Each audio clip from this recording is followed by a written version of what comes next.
पानीपत की लड़ाई का दर्दनाक सच। 1 लाख लोगों की सेना भी खत्म हो गई। दोस्तों, पानीपत का पहला युद्ध उत्तरी भारत में लड़ा गया था और इसने इस इलाके में मुगल साम्राज्य की नींव रखी। यह उन पहली लड़ाइयों में से भी एक थी जिसमें बारूद, अगन्य अस्त्रों और मैदानी तोपों को लड़ाई में शामिल किया था। सन 1526 में काबुल के तैमूरी शासक जाहिर उद्दीन मोहम्मद बाबर की सेना ने दिल्ली के सुल्तान इब्राहिम लोदी की एक ज्यादा बड़ी सेना को युद्ध में परास्त किया। इस युद्ध को 21 अप्रैल को पानीपत नाम के छोटे से गांव के निकट लड़ा गया था, जो कि वर्तमान समय में भारतीय राज्य हरियाणा में स्थित है। पानीपत वो स्थान है जहां 12वीं शताब्दी के बाद से उत्तर भारत के नियंत्रण को लेकर कई निर्णायक लड़ाइयां भी लड़ी गईं। एक अनुमान के मुताबिक बाबर की सेना में लगभग 12 से 25 हजार के करीब सैनिक थे और इसमें 20 मैदानी तोपें भी शामिल थे, जबकि लोदी का सेना बल 1,30,000 के आसपास था। हालांकि इस संख्या में शिविर अनुयायियों की भी संख्या शामिल है, जबकि लड़ाकू सैनिकों की कुल संख्या 1 लाख से 1,10,000 के आसपास थी। इसके साथ साथ कम से कम 300 युद्ध हाथियों ने भी इस युद्ध में भाग लिया था। क्षेत्र के हिंदू राजा और राजपूत इस युद्ध में तटस्थ रहे, लेकिन ग्वालियर के कुछ तोमर राजपूत इब्राहिम लोदी की ओर से लड़े थे। दोस्तों, वैसे तो भारत की तकदीर का निर्धारण तलवार और युद्धों के दम पर ही हुआ है। भारत के ऊपर एक से बढ़कर एक योद्धाओं और शासकों की नजर थी। इसके पीछे का जो मुख्य कारण था वो देश में मौजूद सोना था। भारत उस समय विश्व का सबसे बड़ा व्यापारिक केंद्र हुआ करता था। व्यापारी भारत में व्यापार करने के लिए सेना लेकर ही आते थे। यही एक मुख्य कारण था कि उस समय भारत के घर घर में सोने के भंडार होते थे।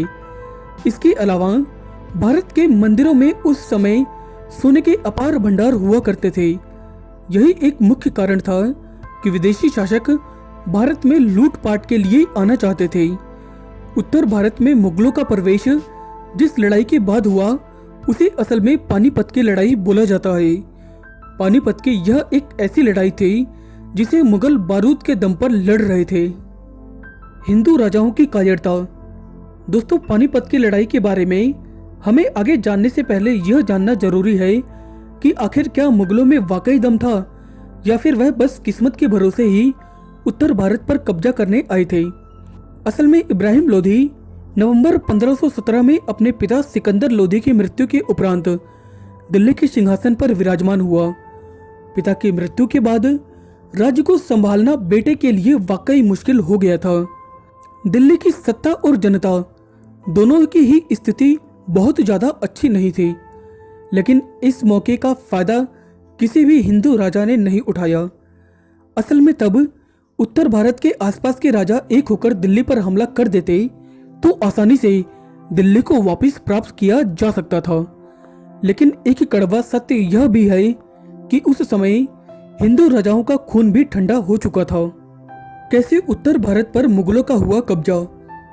दोस्तों, जब दिल्ली की सत्ता कमजोर थी तब दिल्ली पर कब्जा करने के लिए बाबर को यह मौका युद्ध के लिए अच्छा लगा। बाबर नामे में इस युद्ध के बारे में लिखा है कि बाबर बस कुछ 25,000 की सेना लेकर ही युद्ध करने आ रहा था। वहीं इब्राहिम लोदी के पास करीब 1 लाख लोगों की सेना थी। असल में इब्राहिम को यह लगा कि मात्र एक छोटी सी सेना उसका कुछ नहीं बिगाड़ सकती है। बाबर को रोकने के लिए इब्राहिम लोदी ने अपने एक सेवक को सेना के साथ भेजा, लेकिन बाबर ने उस सेना को हरा दिया। तब इब्राहिम लोदी को समझ आ गया कि यह सेना कोई मामूली सेना नहीं है, लेकिन तब तक वह यह नहीं समझ पाया था कि बाबर के पास बारूद और तोपें हैं। कहते हैं कि पानीपत की ये वो लड़ाई है जो हिसार के आसपास हुई थी और इसी लड़ाई की वजह से भारत में मुगलों का आगमन हुआ था। युद्ध का दिन भी आया। इतिहासकारों के मुताबिक 25 अप्रैल 1926 को इब्राहिम लोदी और बाबर की सेना का आमना सामना हुआ। यह युद्ध भारत की नई तकदीर लिख रहा था। इब्राहिम लोदी के सैनिकों के पास तलवार और हल्का फुल्का बारूद था, किंतु बाबर की तोपों के सामने कोई भी नहीं टिक सका। एक तरह से यह कह सकते हैं कि यह युद्ध एक तरफा था और इस युद्ध में इब्राहिम लोदी को अपनी पराजय का सामना करना पड़ा, जिस कारण वह युद्ध में मारा गया और जीत के साथ ही बाबर वंश ने दिल्ली में नया इतिहास लिखा। इस तरह पानीपत की लड़ाई में से 1 लाख की सेना भी बाबर को भारत में अपना साम्राज्य फैलाने से नहीं रोक सकी। इस युद्ध के साथ ही लोधी साम्राज्य का अंत हुआ और मुगल साम्राज्य का भारत में उदय हुआ। दोस्तों, वीडियो कैसा लगा हमें कमेंट करके जरूर बताना। हमारे चैनल ज्ञान टॉक्स को सब्सक्राइब करना ना भूलें। दोस्तों, अगर आपको हमारा यह वीडियो पसंद आया है तो आप इसे लाइक और शेयर करना ना भूलें।